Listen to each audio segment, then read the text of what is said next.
Paz, irmãos.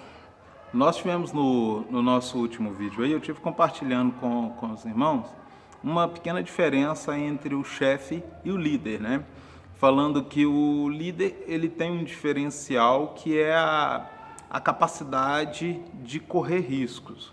Ele tem dentro dele esse potencial que permite com que ele assuma responsabilidades, que ele traga para si responsabilidades e corra certos riscos para que aquilo que foi colocado nas mãos dele possa ser desempenhado com uma certa excelência. E aí às vezes fica justamente assim, mas quando que o líder sabe que ele não está colocando a causa em risco? Qual que é o limite para ele entender que ele pode estar atraindo as responsabilidades sem colocar em risco a causa? E é justamente sobre isso que nós vamos falar. E um líder, ele não põe em risco, não é simplesmente a causa.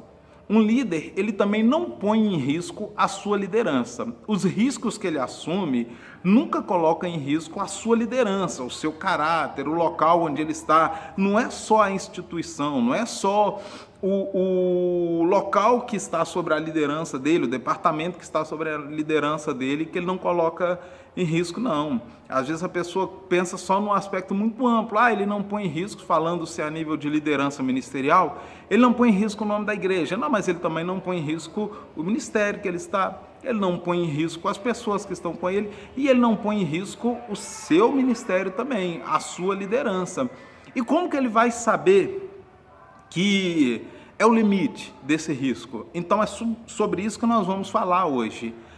Jesus, lá no livro de Lucas 14, 28, ele falou assim para os discípulos: uma pessoa, quando ela vai construir, antes dele começar de fazer o alicerce, antes dele começar a fazer a base, ele precisa antes fazer um cálculo para saber se o capital que ele tem, Jesus estava falando de uma obra física, né? Saber se o dinheiro que ele tem vai ser suficiente para concluir, para terminar aquela obra que ele estava começando. E o que vai dar a resposta se a pessoa tem ou esse gerenciamento de risco? Dentro do mercado financeiro, por exemplo, se a gente for pegar os investimentos, por exemplo, dos traders, eles têm um aconselhamento de investir 2% do seu capital. Por quê? O risco, ele nunca pode ser igual ao investimento, então muito menos maior. O risco, ele só representa o momento. Ele não vai representar uma causa, ela vai representar simplesmente aquela situação.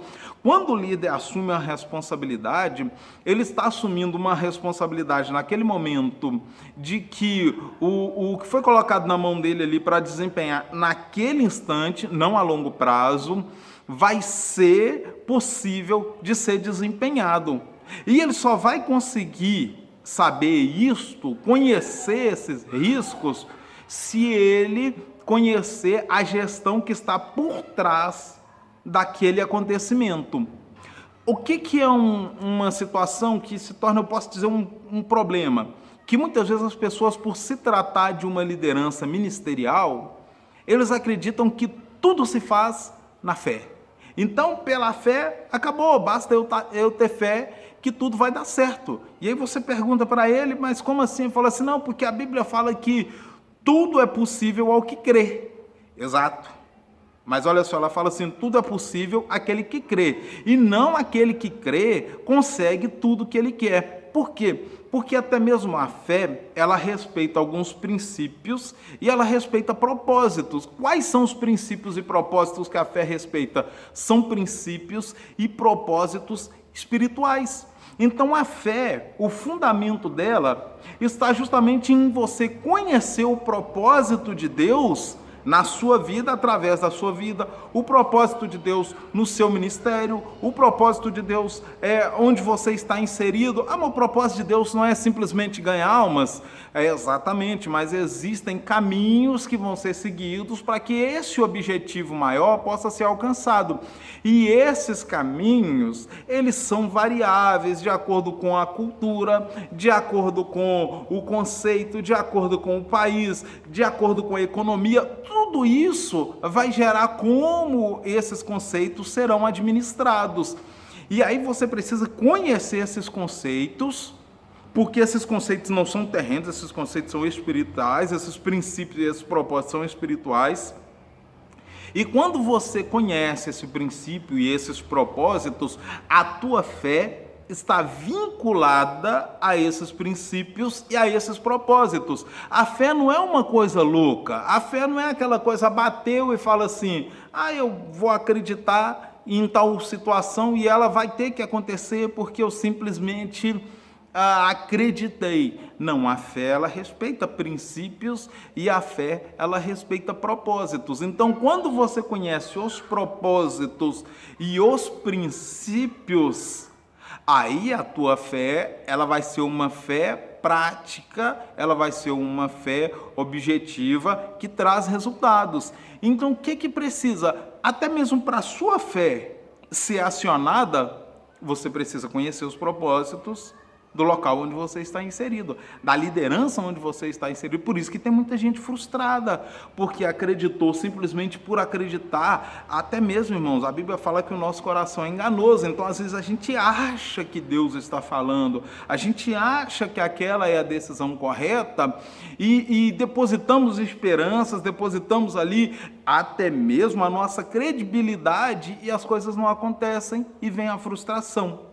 Então, a gestão desse risco consiste em você saber quais que são os princípios e os propósitos da liderança aonde você foi firmado. Então você não vai ultrapassar os limites, e não são limites hierárquicos, são limites que são limites muitas vezes simplesmente momentâneos. Às vezes é simplesmente uma situação específica, momentos específicos.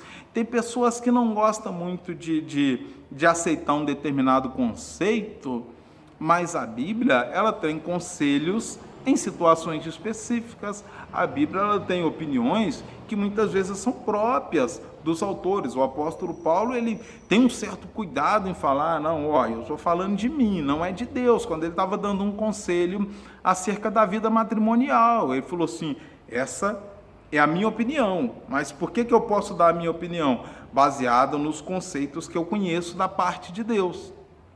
Então, muitas vezes, a decisão que precisa ser tomada, ela é baseada em um momento. Esse momento, ele pode ser determinado por N coisas. Pode ter sido um propósito anterior, algo que já faz parte do cronograma da instituição, do cronograma da igreja, do cronograma de onde você está inserido a sua liderança. Pode ser algo que já faz parte desse cronograma, como pode ser uma situação que apareceu no momento. Hoje, por exemplo, o que nós vivemos hoje? Nós vivemos uma série de limitações, de regras e algumas imposições que surgiram por causa da pandemia do Covid-19.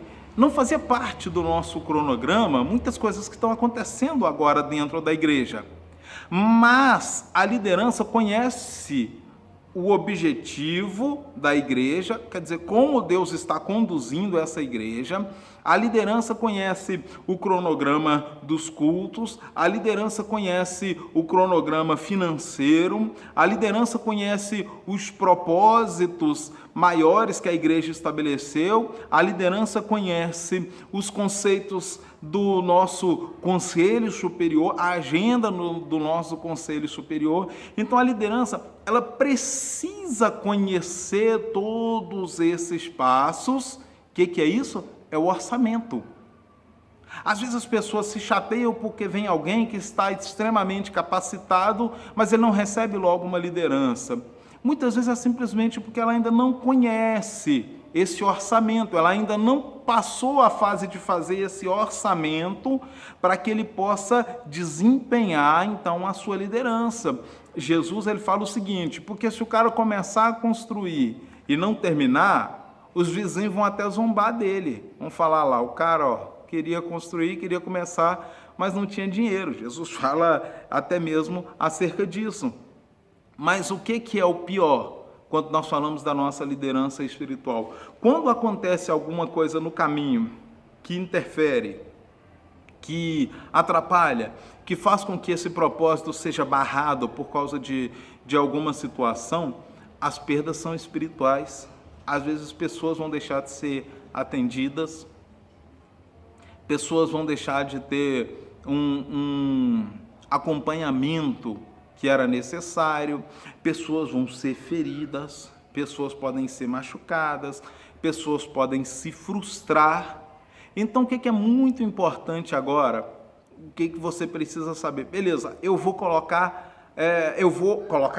assumir risco. Mas o que eu vou estar colocando em causa nesse risco? Simplesmente aquele momento. As decisões que são tomadas pela nossa liderança nunca podem colocar em causa os mais de 50 anos desse ministério.